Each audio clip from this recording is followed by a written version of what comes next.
Russia's top officials on Tuesday hailed the agreement that world powers reached with Iran to restrict its nuclear program in exchange for lifting economic sanctions.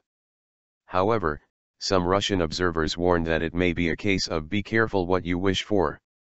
President Vladimir Putin said in a statement that the world breathed a huge sigh of relief with the signing of the deal. Russia, he said, will do everything in its power to ensure the agreement works to the fullest extent to promote the strengthening of international and regional security, and the global nuclear nonproliferation regime, as well as a Middle East free of weapons of mass destruction and their means of delivery, and a broad coalition in the region to counter the terrorist threat.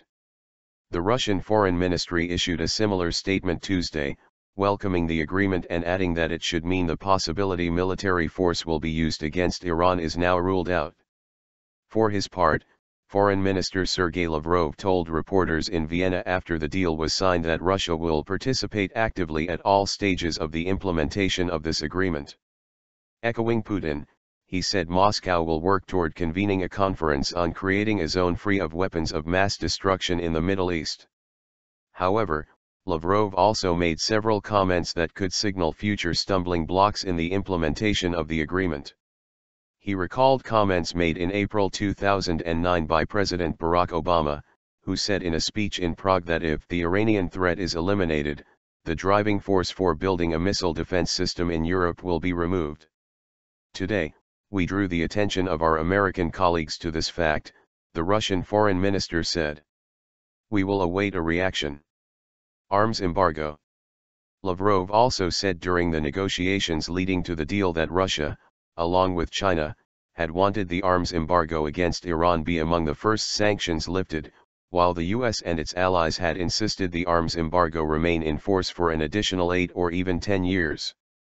According to the Russian foreign minister, Tehran agreed to a compromise by which the arms embargo will remain in place for another 5 years, but with the caveat that arms deliveries to Iran during those 5 years will be possible as long as they are subject to the appropriate notification procedures and verification through the UN Security Council.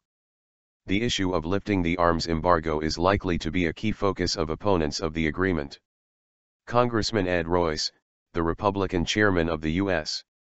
House of Representatives Foreign Affairs Committee, said Tuesday that, to his knowledge, the agreement stipulates that the arms embargo will be lifted in 5 years and that Moscow will be able to transfer ballistic missile technology to Tehran within 8 years. Royce said his committee would look closely at what the agreement says about the time frame for ending the arms embargo.